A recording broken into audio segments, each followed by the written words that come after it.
Mesdames, Messieurs, bonsoir. C'est un plaisir de vous retrouver devant votre poste téléviseur ou du moins si vous nous suivez sur les réseaux sociaux. Merci d'avoir pris ce rendez-vous, le rendez-vous du forum des rédactions qui vous permet de vous informer par rapport à l'actualité de la semaine. Et l'actualité phare de cette semaine, vous le savez, c'est bien l'installation des membres de la Cour constitutionnelle qui ont prêté serment. Et puis, vous le savez, Dorothée Sosa a été désigné comme le président de la Cour constitutionnelle. Il a donc pris le maillet des mains de Hamouda, le président Hamouda.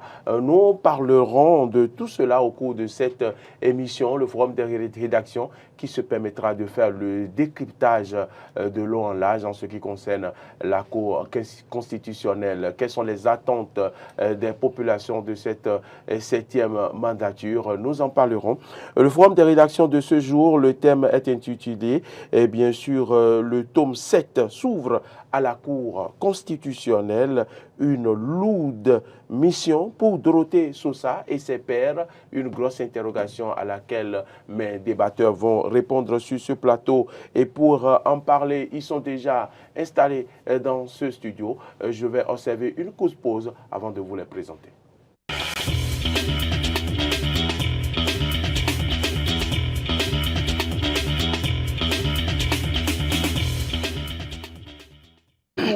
Dans ce studio, je commence les présentations par Laurent Roland Tonneikes. Il est à ma droite. Laurent Roland Tonneikes, bonsoir. Moriagua, bonsoir, amis téléspectateurs d'Eden TV, ceux qui nous suivent sur le forum de rédaction, bonsoir. Merci d'avoir accepté notre invitation. Vous êtes journaliste, analyste politique. À ma gauche, Adrien Tchoumakou, bonsoir. Bonsoir Maurice Lagua, bonsoir à toutes et à tous, bonsoir. Vous êtes journaliste, vous êtes analyste politique également, ancien directeur de publication du journal Fraternité. Merci d'avoir accepté notre invitation. Assistant éditorial du groupe. Je suis Adrien Tchoumakou. Et après? Tout simplement, c'est bon. Très bien. Alors, Adrien Tchoumakou, merci d'avoir accepté notre invitation. Sans plus tarder, nous allons donc vous rafraîchir la mémoire et vous inviter à suivre donc l'élément réalisé par rapport aux prestations de serment des 7 membres de la Cour constitutionnelle au Palais de la Marina devant le président de la République et le président de l'Assemblée nationale. Au nombre de 7 à être élevés au rang de sages, ils auront la lourde et délicate mission de réguler le fonctionnement normal des institutions et de veiller également au respect des droits de l'homme. Il s'agit de Vincent Kodjo Akako. Je le jure. De Michel Adjaka. Je le jure. De Mathieu Gbeblodo Adjovi. Je le jure. De Nicolas Asogba. Je le jure. De Dandi Nyamou. Je le jure. De Aleya Gouda Bako. Je le jure. De Kossi Dorothée Sosa. Je le jure. Le chef de l'État, Patrice Talon, a ensuite pris acte des serments prêtés par les 7 nouveaux sages de la Cour constitutionnelle. Mesdames et messieurs, je prends acte de vos serments respectifs et vous renvoie à l'exercice de vos fonctions. Patrice Talon a également exprimé la confiance du peuple aux sages de la 7e mandature tout en remerciant la mandature sortante. Je voudrais vous féliciter pour votre désignation et vous exprimer au nom du peuple béninois tout entier notre confiance. Vous exprimer notre gratitude pour avoir accepté d'assurer cette charge. Nous n'avons aucun doute que vous l'assumerez avec responsabilité et honneur. Je saisis également l'occasion pour adresser aux conseillers sortants les félicitations et la gratitude du peuple béninois tout entier pour la mission qui leur a été confiée et dont ils se sont acquittés avec honneur, dignité et à la satisfaction du Bénin tout entier. Rappelons que la 7e mandature de la Cour constitutionnelle sera dirigée par le professeur Kossi Dorothée Sosa. Laurent Roland Tonekes, voilà la configuration de la Cour constitutionnelle. Nous avons permis aux téléspectateurs de suivre donc l'investiture et de comprendre ceux-là qui désormais font la Cour constitutionnelle. La configuration de la Cour constitutionnelle, est-ce que vous avez quelque chose à dire à propos? Non, la configuration de la Cour constitutionnelle aujourd'hui, qu'est-ce que j'ai à dire? Ce que j'ai à dire, c'est que on voit que c'est des gens acquis à la cause, en fait, peu ou prou proches du pouvoir en place. Et donc, d'ailleurs, on a pu voir que les démocrates ont commencé par dénoncer. Et donc, tous ceux qui sont envoyés à la Cour constitutionnelle, quand on regarde un peu leur parcours, on regarde l'un dans l'autre les relations qui lient les uns aux autres, notamment ceux qui sont au pouvoir, on comprend qu'ils sont tous des gens qui sont issus du pouvoir en place. Quand je prends pêle-mêle Sousa, qu'on a pu voir Sousa, même si on ne l'a pas vu aux premières heures de la gouvernance de Patrice Talon, on a pu voir qu'il a participé au dialogue politique initié par Patrice Talon. Et n'oubliez pas que c'est le mentor de Joseph Diogbenou à l'université. Quand je prends Michel Adjaka, qui, oui, lui était opposé à Patrice Talon à un moment donné, mais qui a fini par rentrer dans les rangs parce qu'il est nommé au ministère. On a pu voir aussi Nadine Yamou, l'une des voix dissonantes aussi, qui a finalement fini par rentrer dans les rangs, qui a été secrétaire général de la Cour suprême. Donc, l'un ou l'autre, deux personnes qui étaient contre, mais qui sont rentrées dans les rangs. Donc, ça veut dire qu'ils ne sont plus dans l'ancienne position. Et quand on continue, Vincent Capo, on connaît quand même, c'est un soutien du pouvoir en place, même s'il n'est plus maire.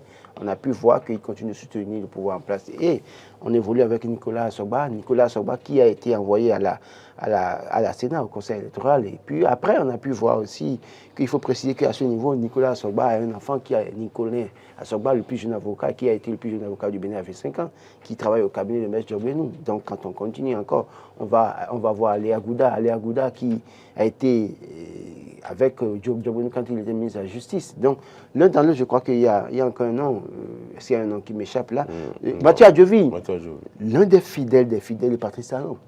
L'AIC, quand on parle d'AIC, on ne peut pas dire AIC au Bénin sans dire Mathieu Adjovi.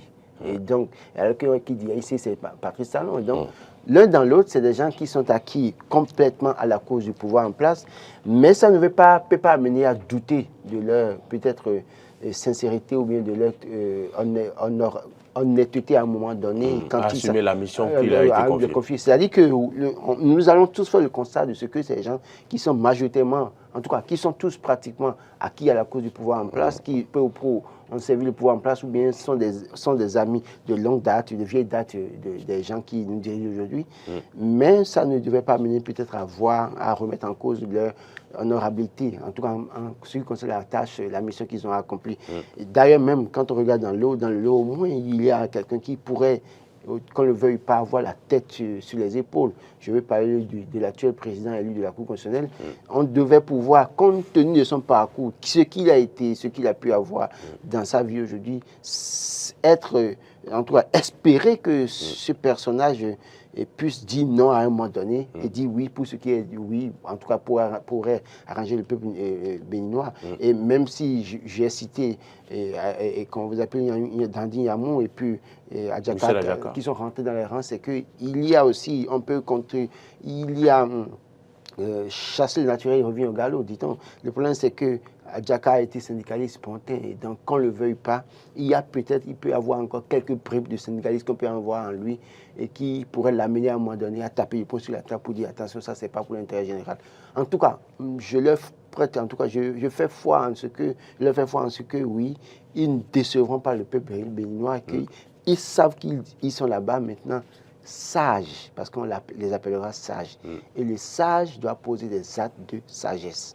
Très bien, le sage doit poser les actes de sagesse. Je vais me tourner vers vous, Adrien Tchomakou. Vous avez suivi le discours du chef de l'État au cours donc de l'investiture. Il parle de responsabilité, d'honneur, de mériter la confiance que le peuple place donc en ces personnes-là. Et elles doivent placer l'intérêt suprême de la nation. Et bien sûr, penser d'abord aux intérêts du peuple. Adrien Tchomakou, réaction. Oui, je pense qu'il faut avant tout saluer le fait qu'il y ait une attenance à la tête de la Cour constitutionnelle. Parce que, vous savez, dans un état de droit, ce qui fait vivre la démocratie dans un pays, c'est l'attenance au pouvoir, c'est l'attenance au sein des institutions de la République. Et vous savez, la Cour constitutionnelle, c'est le dernier rempart le dernier rempart en matière de constitutionnalité et en matière des droits des citoyens qui sont brigués. Et qui sont brimés. Brimés du moins. Je pense quand même que si aujourd'hui nous avons de nouveaux conseillers à la Cour constitutionnelle, De nouveaux sages. des nouveaux sages, c'est parce que, oui, le gouvernement, l'Assemblée nationale, ces deux institutions ont voulu changer tout, ont voulu toujours avoir de neuf pour une continuité, mais que cette continuité soit la meilleure.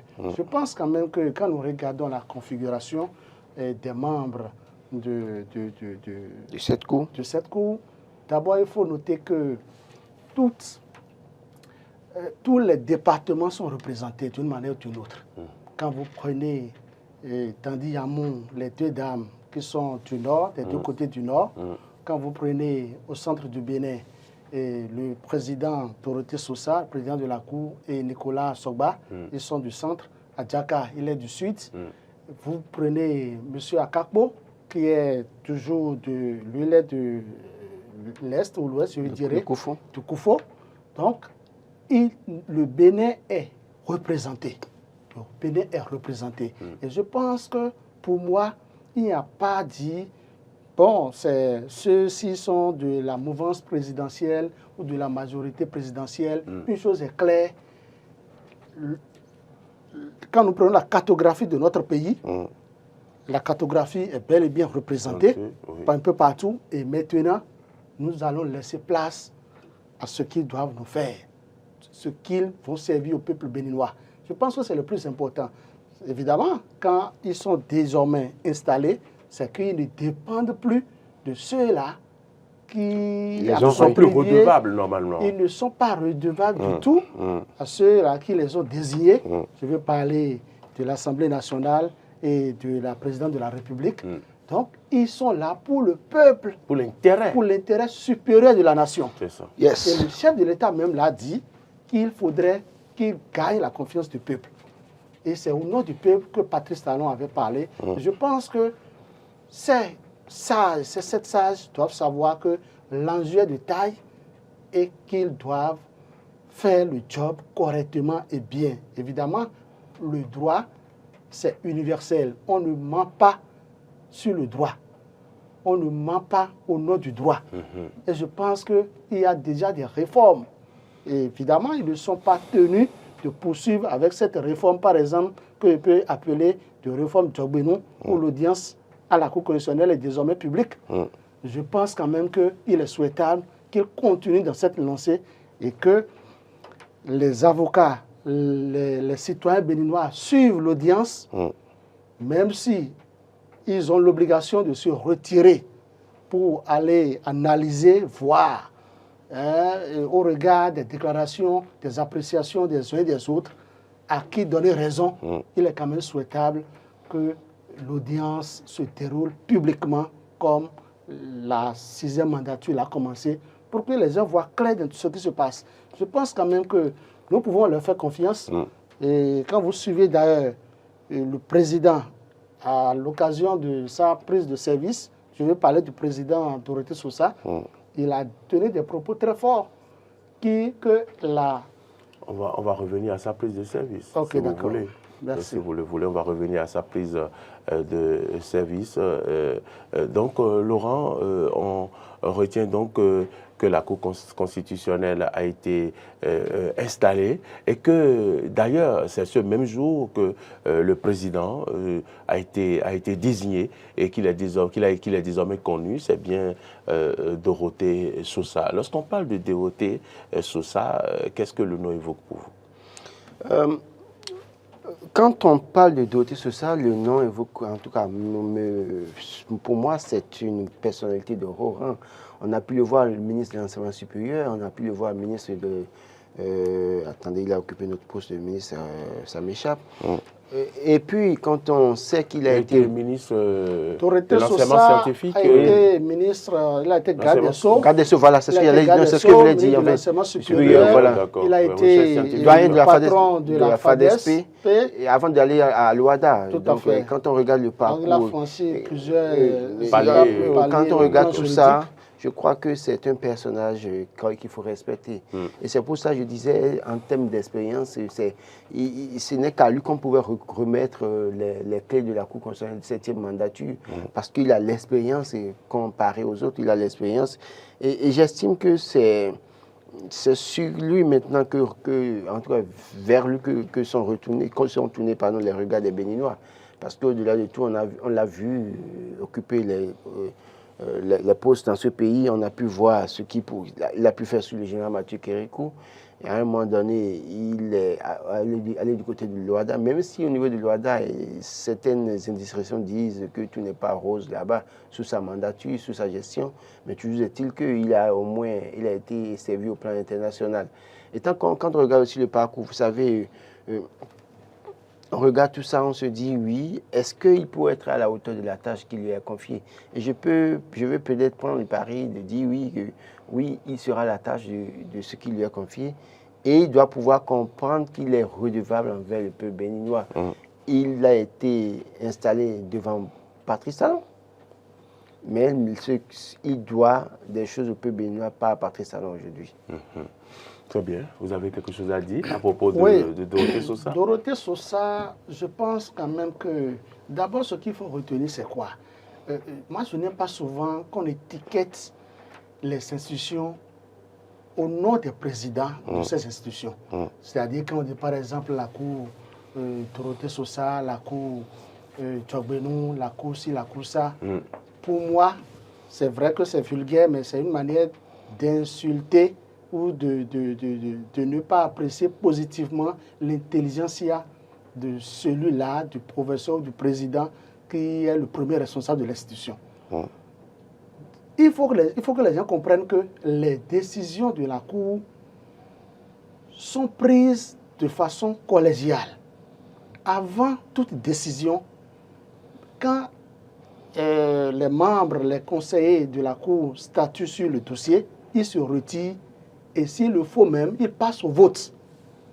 Donc, ce n'est pas X ou Y, ce n'est pas une seule personne qui endosse la responsabilité ou qui donne quitus ou qui infime ceci. Donc, je pense quand même que une décision de la Cour constitutionnelle est partagée à tous les membres de la Cour. Donc, je pense quand même que les Béninois doivent comprendre désormais que s'il y a une décision, c'est que ça soit Tandy Yamou, Nicolas Sogba, Dorothée Sosa, ce sont tous ceux-là qui sont responsables de cette décision. À plus forte raison, c'est tous les 7 membres de la Cour constitutionnelle qui signent chaque décision de la Cour. C'est pour dire quoi? C'est pour dire, Dorothée Sosa, moi personnellement, je ne doute pas de sa personnalité, sa compétence à dire le droit. Et je l'ai dit tout à l'heure, on ne ment pas avec le droit. Quand vous mentez avec le droit, ça va vous suivre jusqu'à votre dernier jour. Très bien. On ne ment pas avec le droit.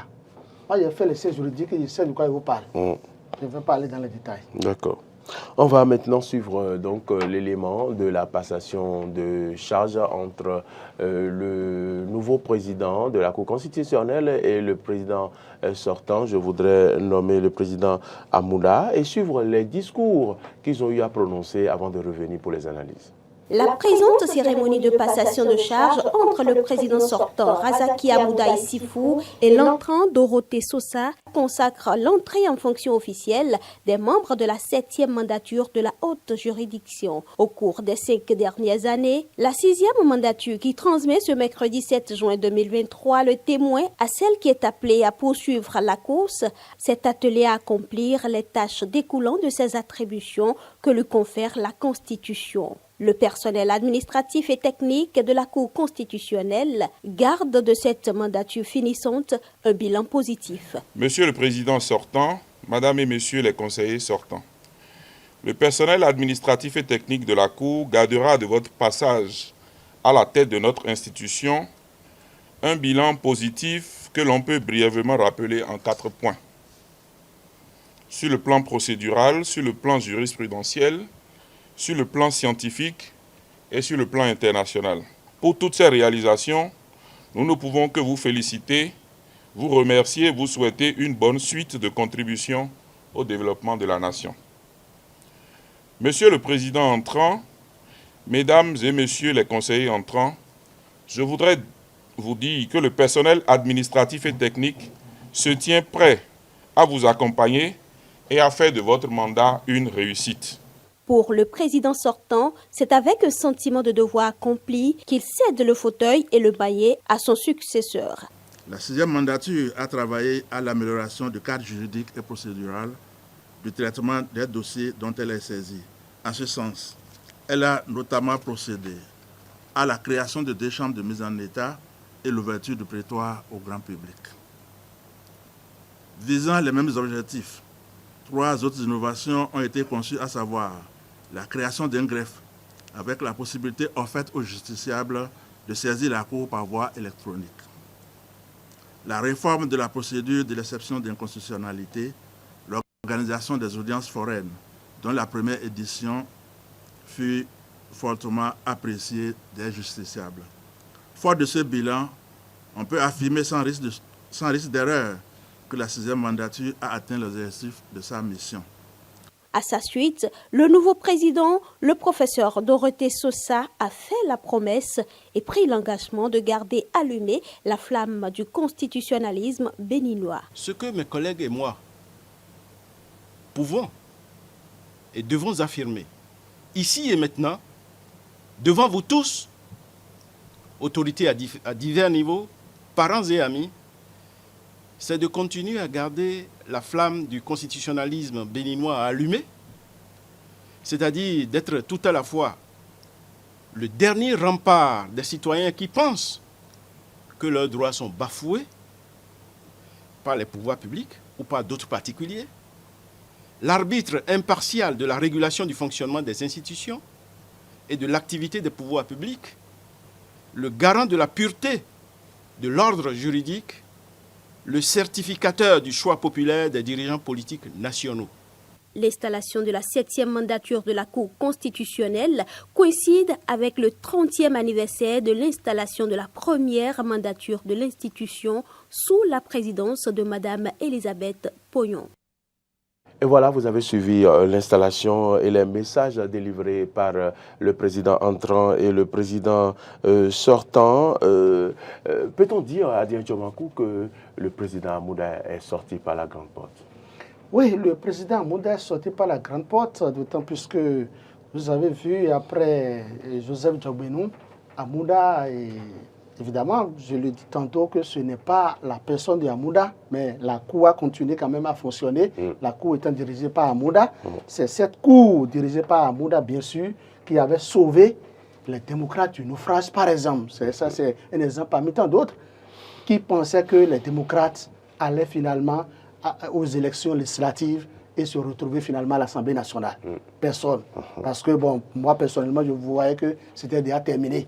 Donc, il aurait fallu cette décision juridique, hautement juridique, de la Cour constitutionnelle pour que l'opposition se réjouisse davantage. Donc, je pense quand il ne les a pas sauvés du naufrage, il a dit le droit. Écoutez, le droit a été 17, mais moi, je pense que la Cour constitutionnelle a sauvé bel et bien les démocrates du naufrage. Parce que les naufrages étaient déjà noyés. Ils n'ont pas sauvé les démocrates donc, du naufrage. La Cour constitutionnelle a sauvé notre démocratie. A dit le droit en sauvant notre démocratie. Ils n'ont pas sauvé les démocrates. Les démocrates, quand vous parlez de naufrage, la Cour a dit le droit. Au moins, Razaki, ça, en tout cas, sa mandature, a pris cette décision que le peuple peut applaudir aujourd'hui. Peut-être que ça aurait été un Djogbenou, ça n'aurait pas été peut-être la même décision. C'est pourquoi ça aurait été une autre personne, ça n'aurait pas été également la même décision. Donc c'est pourquoi je dis, il n'a pas sauvé les démocrates du naufrage, mais il a rendu une décision, il a dit le droit. La Cour rend toujours des décisions et c'est le droit qui se dit toujours. Les décisions de la Cour... Le droit ne se dit pas toujours, Adrien Tchomakou. Le droit ne se dit pas toujours. Je crois que mais on a dit que les décisions de la Cour constitutionnelle sont sans recours. Les décisions de la Cour constitutionnelle sont sans recours, mais nous pouvons critiquer les décisions de la Cour constitutionnelle. Et c'est à ce titre que moi je vois que, bien que le droit ait été dit, la Cour dirigée par Amounda Zakari a sauvé les démocrates du naufrage. A sauvé le Bénin du naufrage. Pas le Bénin. D'accord, allez-y alors. Je pense quand même que le président Amounda est sorti par la grande porte et c'est en cela que j'invite la Cour actuelle, la Cour dirigée par Dorothée Sosa. Et je pense que cette Cour aussi sortira par la grande porte si et seulement si le président, le tout nouveau président Dorothée Sosa respecte ses engagements. Parce que quand vous l'écoutez, mais il a tenu des propos très forts. Il dit, il rassure le peuple béninois qu'il ne va jamais trahir le peuple béninois. Qu'il mettra tout en œuvre, il dira toujours le droit pour avoir toujours continué à avoir la confiance du peuple. Parce que pour lui, ce ne sont pas ses pères qui l'ont élu, mais c'est le peuple qui l'a élu, en réalité. Et il est allé plus loin. Il dit qu'ils vont garder allumée la flamme du constitutionnalisme béninois. C'est l'expression qu'il a utilisée. Donc je pense quand même que Dorothée Sosa a la tête sur les épaules. Il va dire le droit. La Cour dirigée par Dorothée Sosa va rendre des décisions justes, des décisions critiques, crédibles, des décisions qui feront toujours objet de critique parce qu'il n'y a pas de décisions sur terre qui ne feront pas objet de critique. Mais il doit rendre des décisions justes. Et je pense que le grand rendez-vous... Des décisions qui rentrent dans l'intérêt de la sauvegarde de la démocratie béninoise. Doit rendre dans l'intérêt supérieur de la nation des décisions qui vont grandir davantage notre démocratie. Des décisions qui rendront plus vitale la démocratie du Bénin. Et je pense que Dorothée Sosa a un grand travail à faire en 2026. Et c'est le plus grand rendez-vous. Le rendez-vous des grandes élections, le rendez-vous des échéances électorales communes, le rendez-vous où la présidentielle, les législatives, les communales, les locales vont se tenir le même jour. L'enjeu est de taille. Et pour que, au moment opportun, cette décision ou les décisions de la Cour Dorothée Sosa soient acceptées de tous, il faut déjà que des décisions qui seront rendues dès à présent soient des décisions appréciées positivement par le peuple béninois. C'est de ça qu'il est question.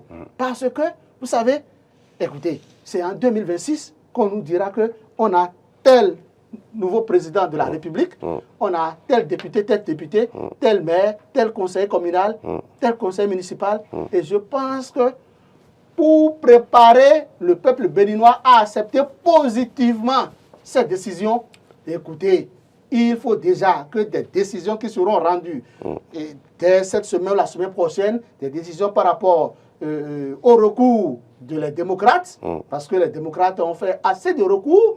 Il y a le bloc républicain et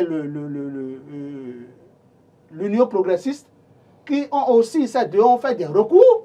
Donc je pense que c'est déjà à travers de ces recours, de façon individuelle, des gens qui estiment que leurs droits sont bafoués, ont fait des recours. C'est déjà à travers de ces décisions, que nous pouvons commencer par dire, attention, la Cour dirigée par Dorothée Sosa, c'est une Cour hautement crédible, c'est une Cour qu'on ne peut pas influencer avec des millions que disent des milliards, c'est une Cour qui ne dira que le droit au moment opportun et dira toujours le droit. Merci Adrien Tchoumankou. Laurent Roland Tonikès, vous avez vu un peu comment Adrien Tchoumankou a peint notamment la cour qu'il faut pour le Bénin désormais et surtout pour affronter les défis en 2026. Que dites-vous?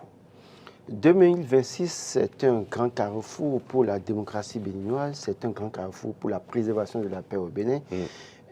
Et je suis tenté de dire c'est un grand carrefour pour que les gens démontrent à la face du monde ce dont ils sont capables et comment ils s'assument à travers les décisions.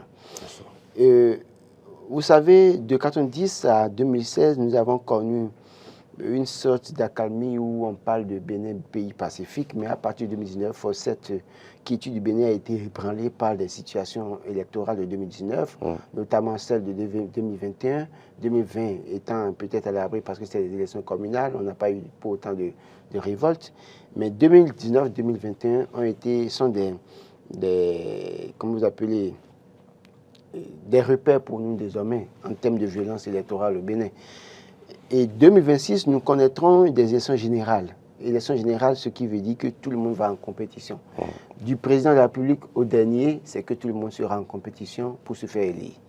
Et le travail à ce niveau sera assez dense. Et il va falloir que ceux que nous avons aujourd'hui comme sages à la Cour constitutionnelle aient la tête sur les épaules pour savoir dire non à un moment donné et dire oui quand il faut dire oui. Je m'amuse à dire, écoutez, la Cour que nous avons peut s'amuser. Je dis peut s'amuser, je ne dis pas qu'ils iront s'amuser. Peut s'amuser à rendre toutes les décisions fantaisistes autant qu'elles soient jusqu'en 2026. Mais 2026 est un carrefour, une limite à ne pas franchir. Vouloir franchir la limite de 2026 avec des décisions fantaisistes, c'est mettre en péril le vivre ensemble que nous avons au Bénin, c'est d'ébranler notre paix que nous avons si chèrement acquise depuis 1990, mais qui a été déjà ébranlée en 2019-2021, et il serait à l'heure actif de contribuer à éprouver cette paix que nous chérissons de tous nos voeux. Et donc, comme je l'ai dit par le passé, je le reprends aujourd'hui, Poyon, président de la Cour constitutionnelle sous Nicéphore Soglo, il s'est agi en 1996 de proclamer les résultats des élections pour dire que Mathieu Kékou a perdu les élections. Elle a dit le droit. Pour dire que Mathieu Kékou a perdu les élections? Non, il dit que Soglo a perdu les élections. Elle a dit le droit et Kékou a pris le pouvoir. On n'a pas eu froid aux yeux. Kékou a fait 10 ans. En partant en 2006, c'est lui qui a installé Robert Dossou. Robert Dossou n'a pas eu froid aux yeux en proclamant Boni Yayi président de la République en 2006. Quand bien même, les gens incitaient la Mousse Bruno, très proche de Mathieu Kékou, était encore candidat. Et qu'on demandait au président de ne pas partir. Et d'ailleurs, même dans la même veine, il y a un certain Rungweji qui est de la même génération que Robert Dossou et autres. Mais pourtant, Robert Dossou a dit, proclamer Boni Yayi président de la République. Et plus proche à côté de nous, Boni Yayi a tout fait d'installer un certain Théodore Olo, sa cour, la cour Théodore Olo, fameuse cour avec les 39 ans plus 1 égale 40 ans. Olo a tenté de justifier pour que Komi Kuti peut-être aille aux élections pour le parti FCBE. Quand ça a échoué, Olo était là quand Yayi Boni a positionné Zissou. Et comment vous appelez, Patrice Talon a été candidat. Et c'est Olo, installé par Boni Yayi, qui a proclamé les résultats présidentiels de 2016, faisant de Patrice Talon président de la République. Cela suppose que quoi? À un moment donné, votre boulot vous oblige à être ingrat vis-à-vis de votre bienfaiteur. Et vous l'assumez. Ce n'est pas de l'ingratitude. Non, c'est une manière de parler. C'est une façon de bien faire son travail. Oui, non. C'est-à-dire que pour celui qui vous a fait du bien, qui vous a mis là, vous traiterez d'ingrat. Que vous le vouliez ou pas, c'est pourquoi il parle. C'est le poste où il vous a mis qui est comme ça. Il y a des fonctions qui vous obligent à être ingrat, malgré vous. Cela suppose que quoi? Aujourd'hui, Sosa, doté. Mathieu Adjovi, ami ou proche de longue date de Patrice Talon. Nicolas Sogba, proche peu ou pro de Diogonou, de Patrice Talon. Dandi Yamou, aujourd'hui, proche soutien de Patrice Talon. Adjaka, proche de Patrice Talon. Et au-delà de tout, Vincent Kapo, tous ceux-là, ils sont allés à la Cour constitutionnelle, mais ils doivent comprendre que quand... Vous n'avez pas cité Mathieu Adjovi?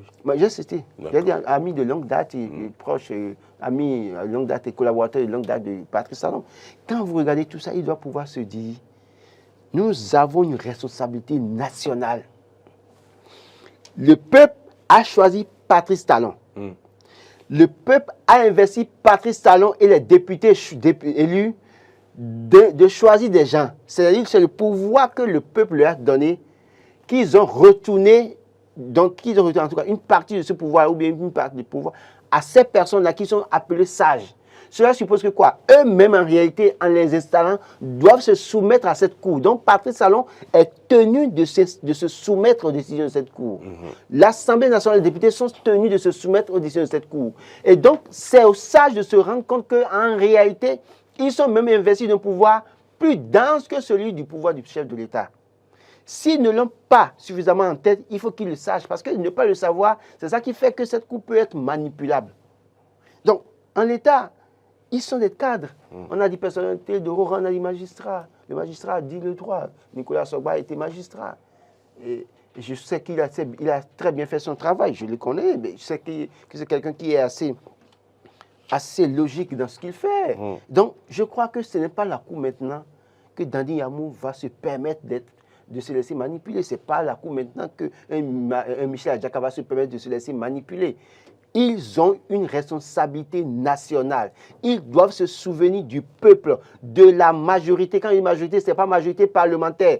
Attention, parce que quand on dit majorité, les gens pensent que c'est orienté vers la majorité parlementaire ou la majorité au pouvoir. C'est le peuple qui est la majorité. Et c'est le peuple qui les envoie en mission. Ils doivent se souvenir de ça. Si le Bénin, tant qu'en 2026, leur responsabilité sera engagée en partie. Si le Bénin connaît la paix en 2026, je ne dis pas que le pouvoir en place va perdre en 2026, mais s'il arrivait que le pouvoir en 2026 en place perde en 2026, il doit pouvoir avoir le courage de dire les résultats, proclamer les résultats définitifs qui reflètent en tout cas l'aspiration du peuple. C'est très important. C'est très important. Nous allons donc revenir dans ce studio et maintenant demander aux journalistes, certains que nous avons pu interroger, qu'est-ce qu'ils attendent un peu de cette cour constitutionnelle. Lui, il est déjà sur ce plateau, mais en ce moment-là où on faisait cette interview-là, on ne savait pas que c'est lui qui allait encore participer à ce débat. C'est-à-dire, on va suivre les journalistes ce qu'ils pensent.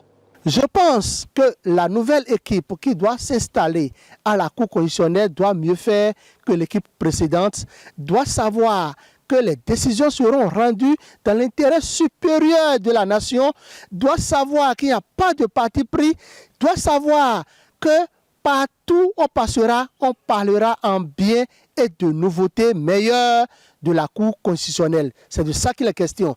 Le Bénin est un état de droit, nous avons des hauts juristes, nous avons des gens de valeur qui comprennent correctement le droit, et je pense que l'équipe qui va constituer cette Cour constitutionnelle sera une équipe d'innovation, sera une équipe qui va impacter les uns et les autres. Notre souhait, c'est qu'on puisse quand même, disons, avoir une Cour constitutionnelle vraiment impartiale, attachée au respect de l'état de droit. Une Cour constitutionnelle non partisane, une Cour constitutionnelle dont les membres sont à mesure de dire le droit, même au prix quand même, disons, de leur position politique. Et qu'une fois nommés, une fois désignés, que les divers membres de cette Cour constitutionnelle puissent quand même, disons, oublier de côté et mettre de côté leur casquette politique, ou bien ceux qui les ont désignés, au point quand même, disons, de rendre fiers et dignes quand même la nation béninoise. Il faut, quand on parle de la Cour constitutionnelle, on sait que c'est bien sûr le dernier recours en matière de juridiction dans notre pays, le Bénin. Et donc ceux qui doivent animer cette juridiction doivent être bien sûr d'une sagesse élevée. Et donc pour moi, que cette cour qui sera installée prochainement, que cette cour soit animée d'une sagesse élevée, que cette cour, les membres de cette cour soient bien sûr à la hauteur de la tâche qui leur sera la tâche bien sûr qui les incombe. Parce que tout simplement, vous savez quoi, qu'en matière de juridiction, que vous soyez opposant, que vous soyez mouvancier, que vous soyez simple citoyen du Bénin, c'est la Cour constitutionnelle qui reste donc le dernier rempart, le dernier recours pour nous. Eh bien, c'est l'avis de certains journalistes que nous avons recueillis, ils rejoignent vos avis à peu près dans ce studio. Oui, les populations également ont des attentes à Digne Tchomakou sous cette cour dirigée par Joseph Diogoué. Nous, on a vu des décisions qui ont été prises et on a vu des réactions sur les réseaux sociaux où les gens n'ont pas hésité à déblatérer sur les décisions prises. Aujourd'hui, il y a une autre innovation. La Cour peut faire donc des assises. La Cour peut donc faire des audiences publiques auxquelles les gens peuvent assister. C'est une innovation apportée par Joseph Diogoué qui a quand même ce mérite à Digne Tchomakou. Tout à fait. Il faut dire on doit mettre ça, et c'est d'ailleurs mis à l'actif de Joseph Diogoué. C'est vrai que c'est une initiative de ce professeur de droit, président de la Cour constitutionnelle. Il a démystifié, en fait, en quelque sorte, la Cour constitutionnelle. À moins que, puisque la nouvelle équipe peut décider de remettre ça en cause, sinon moi je pense que... peut faire des audiences publiques. Oui, parce qu'en réalité, ça fait partie de la politique de gouvernance de chaque responsable, président ou équipe de la Cour constitutionnelle. Donc je pense que c'est une innovation qu'il faut quand même pérenniser, encore améliorer. Il faut améliorer. Si peut-être l'amélioration dont je parle, c'est vrai, Diogoué a déjà créé et l'audience se déroule publiquement, mais la décision, est-ce que devant tout le monde, les 7 sages de la Cour vont lever leur doigt pour dire, bon, moi je suis pour, je suis contre, comme ça se fait à l'Assemblée nationale, où des lois sont votées, on voit les députés lever leur petit doigt pour pouvoir voter pour et voter contre. Mais si SOSA apporte cette contribution à l'innovation de l'autre, je pense que ça va davantage contribuer à la vitalité de la démocratie. Seulement que c'est trop fort ce que je demande. Je sais que c'est faisable, c'est possible, ça ne s'est jamais déroulé dans aucun pays. Autrement dit, c'est-à-dire l'audience publique se déroule et la décision est rendue là même. Et avant que la décision ne soit rendue, les membres de la Cour constitutionnelle vont se prononcer chacun en ce qui le concerne, de dire oui, par rapport à ceci, moi je donne raison à telle personne. Non, moi je déboute, ainsi de suite. Donc, je pense que ça, c'est des innovations, c'est des propositions. Ce qu'il faut dire, c'est que ces 7 sages doivent savoir que malgré toutes les pressions qu'ils peuvent avoir, malgré tous les coups bas qui peuvent se dérouler contre eux, c'est qu'ils sont nommés pour 5 ans. Ils sont désignés, ils ont prêté serment, ils sont là pour 5 ans, bien sécurisés. Donc, il faut qu'ils sachent qu'ils ne sont pas redevables de celui-là qui a contribué à leur venue à la Cour constitutionnelle.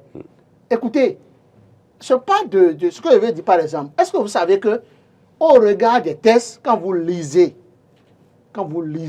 les tests qui conduisent les 7 sages, les 7 sages en réalité ont assez de pouvoir plus que le chef de l'État. Oui. Ah oui? Oui. Ils ont assez de pouvoir plus que le chef de l'État, puisque les 7 sages ont d'abord ce pouvoir de s'auto-saisir des choses. En cas de parjure, par exemple. Tu comprends ce que je dis? Ils peuvent dire non, président Patrice Talon, l'acte que vous venez de poser, c'est anticonstitutionnel.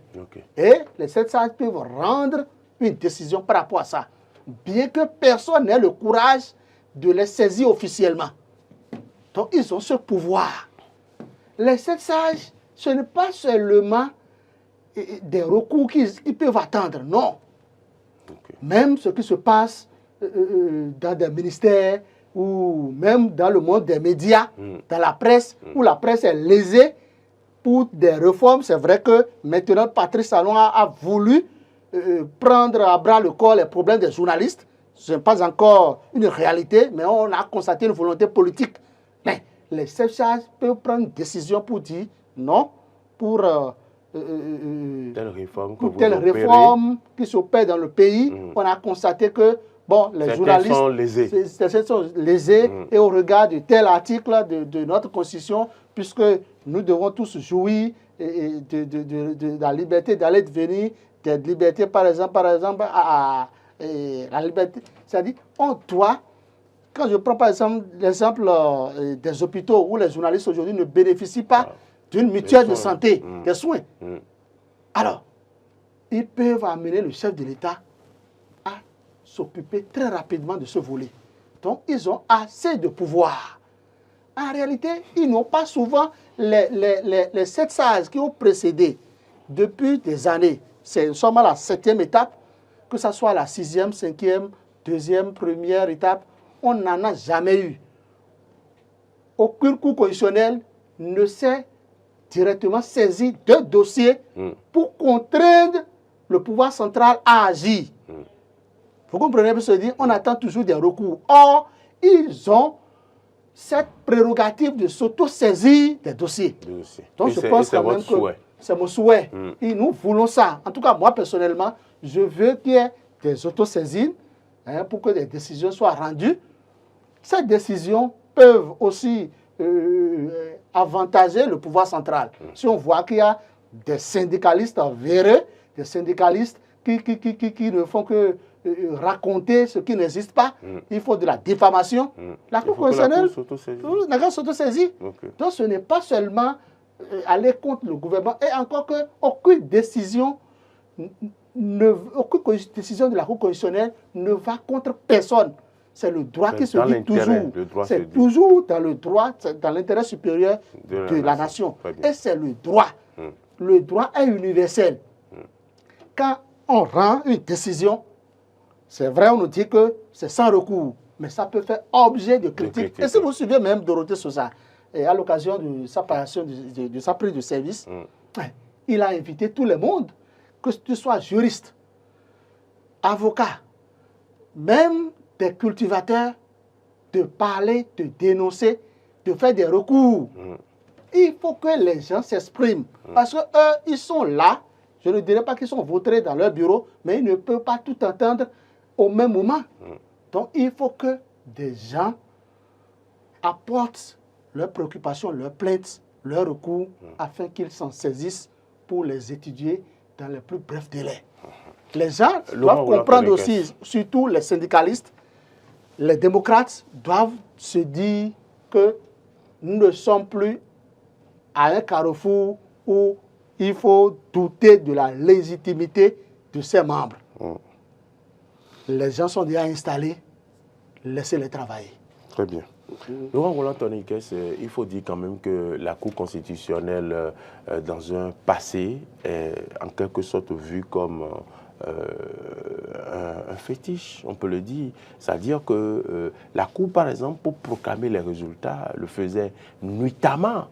Très tard, on voyait quand même, on avait la crainte de la Cour constitutionnelle et elle a été quelque peu démystifiée à l'arrivée du président Diogonou. Est-ce que cette façon de faire, de démystifier un peu la Cour constitutionnelle, de laisser ses portes aux audiences et tout, est-ce qu'elle garde cet aspect de sacralité qu'on a connu sous les premiers régimes démocratiques? Ce n'est pas les audiences publiques qui font la sacralité au nom d'une cour. C'est les décisions qui sortent de cette cour, qui font de cette cour une cour sacrée, dont les décisions, ou bien qui fait peur en réalité. Et donc en l'état, oui, vous faites bien de dire que oui, par le passé, quand on dit cour constitutionnelle, c'est qu'il y a cette ambiance qu'on ressent dans le pays, tout le temps calme, on veut écouter, on veut savoir qu'est-ce que la Cour va dire. Et parfois, on a peur de qu'est-ce qui va se dire, mais il s'est vrai qu'à un moment donné, de 2016 à 2023, appelons chat, cette Cour, quand on dit la Cour va rendre une décision, tout le monde dit, on sait déjà ce qu'ils vont dire. Ce n'est pas la peine d'avoir peur. C'est-à-dire, on sait, même le dernier des Béninois, dans son coin, déjà a des orientations sur ce que la Cour pouvait dire. Alors qu'avant, ce n'était pas possible. La surprise a été ce que la Cour Razaki Amouda a dit par rapport aux démocrates. Sinon, en réalité, dans toutes les décisions, pratiquement, vous allez voir le petit enfant béninois vous dit la Cour va d'ici. Et bizarrement, la Cour allait dans le même sens que ce que pensaient les Béninois. Et à un moment donné, ceux qui pensaient que l'Assemblée nationale était une continuité du pouvoir exécutif et que par ricochet, la Cour constitutionnelle était une continuité du pouvoir en place, n'avaient pas totalement tort.